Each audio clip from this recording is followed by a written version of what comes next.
Hi there, and welcome back to Hillbilly Storytime, Pentest Fails, with me, Adam Compton. As you look around, you'll notice I'm not at my regular location. That's because I'm traveling this week and I'm at a customer site. So, it's going to be a little bit different feel. I can't wear my overalls to a customer site. It kind of cuts into the professionalism look of it a little bit. But, on with the stories. As always, the stories and situations are true. The names and locations might have been changed to protect the innocent. So today we're going to start with a little bit of a different one. We're going to introduce a new character, just for this one story. And we're going to call him Johnny. Not to be confused with the John Boy, but let's say Johnny is a little more of a senior person than John Boy. He's a regular consultant, about on the same level as Billy Bob. So here goes the story.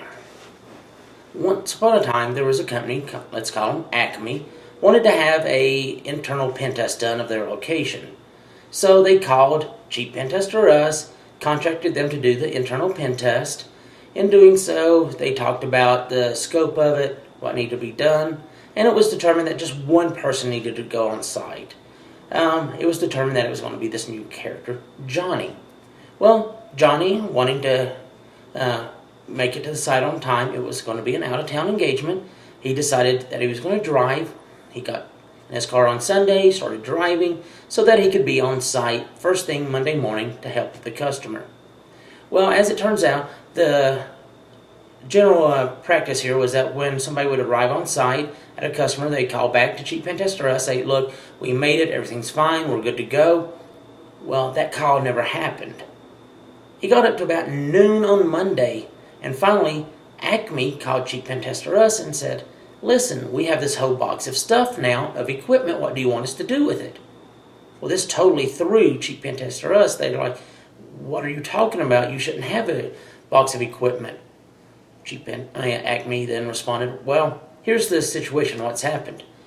Your guy, Johnny, arrived about half an hour ago wearing sweatpants, a t-shirt, tennis shoes, stains and various level of dirt and debris on his clothing, like he might have slept in them the night before, walks in carrying this box of equipment, hands it to us, tells us it's ours and for us to call you and tell you he quit.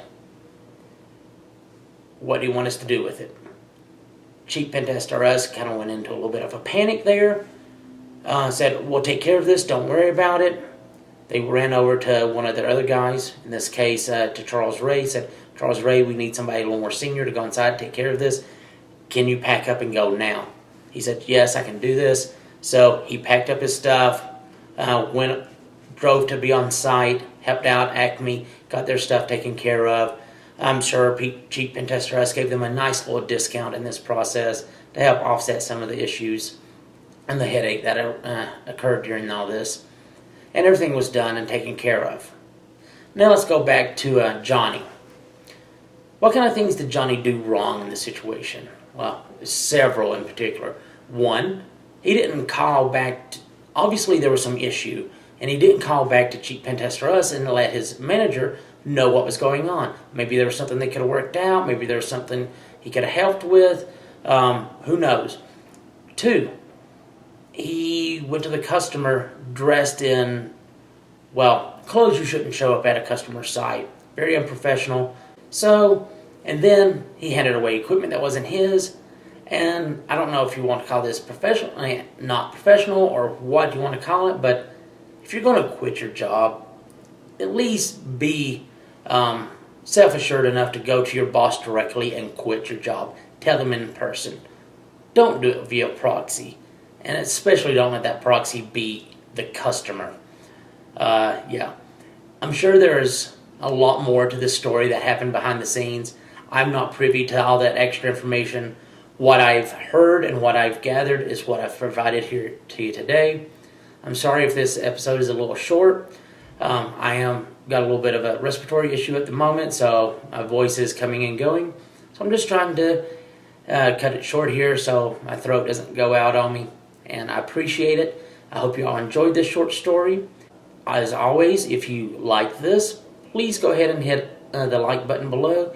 If you would like to be updated whenever a new episode comes out, please hit the subscribe button. And as always, thank you and have a great day.